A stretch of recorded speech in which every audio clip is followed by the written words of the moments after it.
Hi, welcome to our new series, Teen Book Bites. These short chats about great books will be each and every last Monday of each month at 4 o'clock on the LAPL YouTube and Facebook channels. The Los Angeles Public Library has Library to Go, so you can request books from the catalog to be sent to a library pickup site near you. To do that, go ahead and go to lapl.org. So that's lapl.org. Go to the little catalog section, decide what you want, and it'll lead you through the rest of the steps. If you haven't explored our ebooks or our e-audiobooks yet, you should download Libby and start checking the books out through whatever convenient device that suits you. This month's theme is banned and challenged books. So Nora Pellizzari, of the Director of Communications for the National Coalition Against Censorship, says, books can help young people and readers of all ages explore worlds, lives, and experiences beyond their own. This exploration is crucial in learning to think critically and independently and to navigate ourselves through life. Limiting access to ideas hurts everyone, and particularly students. Banned Books Week gives us a chance to champion the diverse ideas books let us explore. So we're here to help you choose your next read, so lean back and listen. So let's start with our first presenter is Nancy Mattoon for the Wilshire branch, and she's going to talk about This One Summer. Hi, everybody.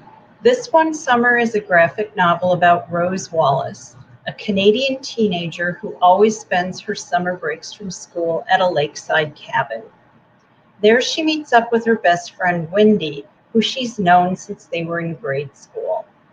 They hike, they bike, they swim, they watch movies, and they talk about their lives at school and at home. It sounds pretty sweet and ordinary, doesn't it? So you might be wondering why this comic book was yanked from the shelves in many schools and called practically porn for kids. Well, part of it happened because the book's illustrations won an award. In 2015, This One Summer won a Caldecott Honor Medal from the American Library Association. This award is usually given to children's picture books, but the illustrations in This One Summer are marvelous, so the book was honored along with the usual kids' books. This caused some teachers and even librarians who thought to think that the book was meant for elementary school kids. They were pretty surprised and even shocked when they opened the comic book and found out what was inside. Rose and her friend Wendy are definitely teenagers.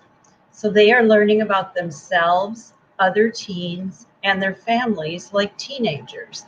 They talk about sex, relationships, changes in their bodies, crushes, and everything else teens think about and discuss. Wendy's adopted mother is a lesbian, so they talk about being gay.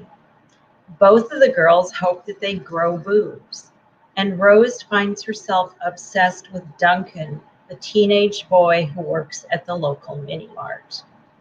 As the summer continues, Rose learns that Duncan has a girlfriend named Jenny. When Jenny tells Duncan she's pregnant, the summer takes a dramatic turn, which makes it very different from the ordinary vacations Rose and Wendy have taken together in the past. Also during this summer, the marriage of Rose's parents is falling apart for reasons she can't understand. When her dad actually leaves the cabin without saying if or when he'll ever come back, Rose blames her mother. But the situation between Rose's parents is much more complicated than she thinks. To find out more about Rose, her parents, her best friend, the boy she has a crush on, and his maybe pregnant girlfriend, read This One Summer.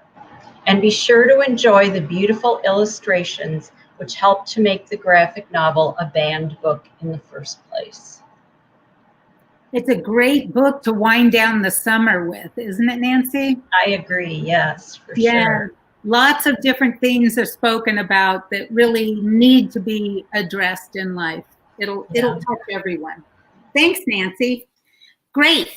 Our next presenter is Ziba Perez from the Baldwin Hills branch, and she's going to talk about the absolutely true diary of a part-time Indian. Ziba. Hi, thank you for having me. I love this book. I've read it twice now, especially the audiobook. You get to hear the author, Sherman Alexie, in his own tone, present a story that's based on his own true life experiences. The absolutely true diary of a part-time Indian is the story of 14-year-old Junior and how he's growing up on the Spokane Indian Reservation. He's determined to take his own future into his hands, so he leaves his troubled school on the res to go to an all-white farm town high school where the only other Indian is the school mascot. This book was banned because of the bad words and the sexually explicit content, but in the end, it's a story about your best friend, leaving your best friend, growing up, and learning that change is okay.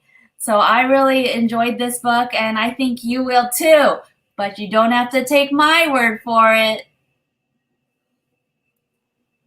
I love that. I love that.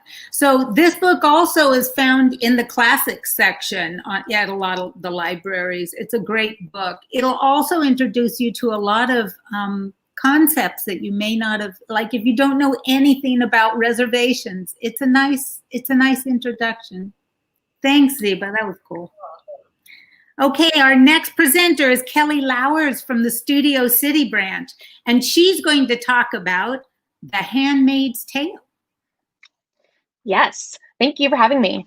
So number 7 on the American Library Association's 10 most banned and challenged books in 2019.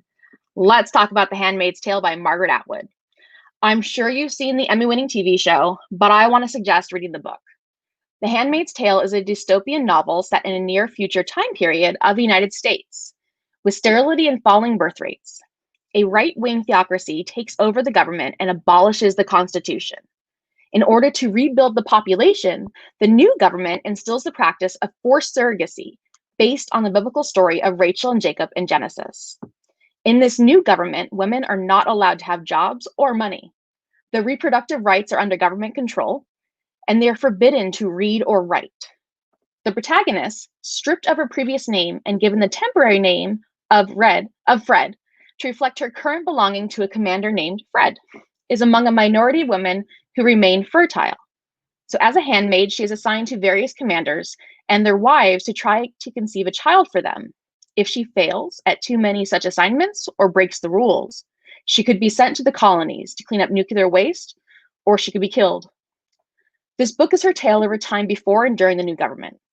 This book has faced steady challenges, mostly from high schools, since its publication in 1985. The objections are primarily around use of profanity, sex, and violence. You're missing the point of the book if those few parts are what you're focusing on. Personally, I think it's challenged because it makes people feel uncomfortable and makes them question their own beliefs or way of life. The true horror of the book isn't the acts people commit, but the mindset, the brainwashed masses lulled into accepting the unthinkable as the ordinary, thus further perpetuating this new way of life. Women barely have a choice now when it comes to their bodies. This book gives an insight to how easy this event could happen in modern day. Published in 1985 and still relevant in 2020, I highly suggest you pick up this book. Expand your mind, question everything, and read. Powerful, powerful, very nice. I like the way you talk about how even though it was written in 85, it still holds a lot of truth for today. Yes, exactly. Very cool.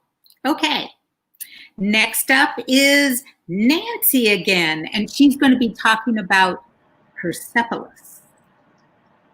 Persepolis is a true story based on the author's own childhood. It is the tale of Marjane, a 10-year-old girl who lives in Iran. She's just an everyday girl who comes from a middle-class family. Set in 1980, the graphic novel shows us her experiences growing up during the Islamic Revolution. Her story shows us the impact of war and religious extremism on Iranians, especially women. As her country moves from a government led by a king to a government led by religious zealots, Marjane and her family face more and more danger. When her uncle is wrongly arrested as a spy, it becomes clear Marjane's family is no longer safe in their own country. Then, just when it seems like things can't get any worse, the government declares war on the neighboring country of Iraq, and bombs start to drop in Marjane's neighborhood. Since it is a graphic novel, the illustrations in Persepolis are extremely important. Marjane Satrapi chose to illustrate the book only in black and white, and all of the characters and backgrounds are drawn very simply. She wanted the reader to see that the story could take place anywhere at any time. Being oppressed by a government which does not respect basic human rights can happen in any country, not just Iran. She does not show herself as a hero or a freedom fighter, just as an ordinary girl living in extraordinary times. Her goal is to provide a voice for those her government tried to silence. Persepolis was originally published in French in the year 2000. It won numerous awards in France and was listed as a Best Book of the Year in the New York Times when it appeared in English. It has also been challenged and banned in several school districts based on what was called excessive violence, because it shows the real-life torture techniques used by the Iranian government on political prisoners. The book was also removed from classrooms and school libraries because the author was accused of promoting the Islamic religion, even though the main character in the book actually ends up rejecting her religious faith. Read Persepolis to learn what it's like to grow up in a country endangered by revolution, war, and repression. So that's interesting, Nancy. Both of your books are graphic novels? Yes, both of them are. Yeah, I thought it was interesting that even graphic novels can be censored. Oh. You don't usually think that about quote unquote comic books. And both of them are written by women. So yeah. Interesting. Very cool. Thanks, Nancy. Okay, we have one more. Kelly, we're back with you with All the Bright Places. Yes. So All the Bright Places by Jennifer Niven was challenged in 2016 by parents of students at Lamont High School in Illinois. They petitioned to have it taken off the sophomore curriculum because a parent considered it pornographic. This is another book where the reasoning behind the petition to ban makes it such a tiny part of the book. Again, you're missing the point of the story if that's what you're focusing on. Let me tell you why this should remain on library shelves. This is a book about death, grief, relationships, labels, bullying, and mental illness. The book switches between two main characters' point of views, Violet and Finch. Violet is mourning the loss of her sister and suffering from survivor's guilt from the car accident they both were in. She's counting down the days to graduation and hoping she can get as far away from Indiana as possible. Finch suffers from depression. He's a child of divorce and has been abused by his father for much of his life. He's fighting to stay awake and find a reason to live. Their paths cross in an unlikely circumstance, and a geography project brings them further together. Finch makes it his mission to re-engage Violet with the world by visiting offbeat landmarks in Indiana. This book focuses on the characters' own challenges in life, their growth, and their relationship as it builds from two students to two young adults in love. The core of this book centers around mental illness and suicide. This book is based off the author's own experiences of being a survivor of suicide. Sorry, excuse me. This book is based off is very emotional. It's a must-read for teens. It discusses issues no one wants to talk about, issues that some of us have or are dealing with in our own lives. This would be a great book to have a discussion around. Talk about tragedy, grief, mental illness, and finding help together because you are not alone. The book ends with resources for depression and mental illness and health. Be sure to read this with a box of tissues nearby. What I love about that is it would actually be a really good book to read with a friend who maybe going worried? through something. Yes. Yeah. Yes. It's Okay. about issues that we either we've dealt with in our past or we're dealing with now, and that's why it's a great book. Yeah, you're right, to read it together, to read in a group, but Yeah. just so you discuss. Very cool. Thanks, Kelly. Very cool. Mhm. Okay, you guys, next month, the Teen Book Bites will be on Monday, October 26th at 3 o'clock again. Okay, so be there, be square.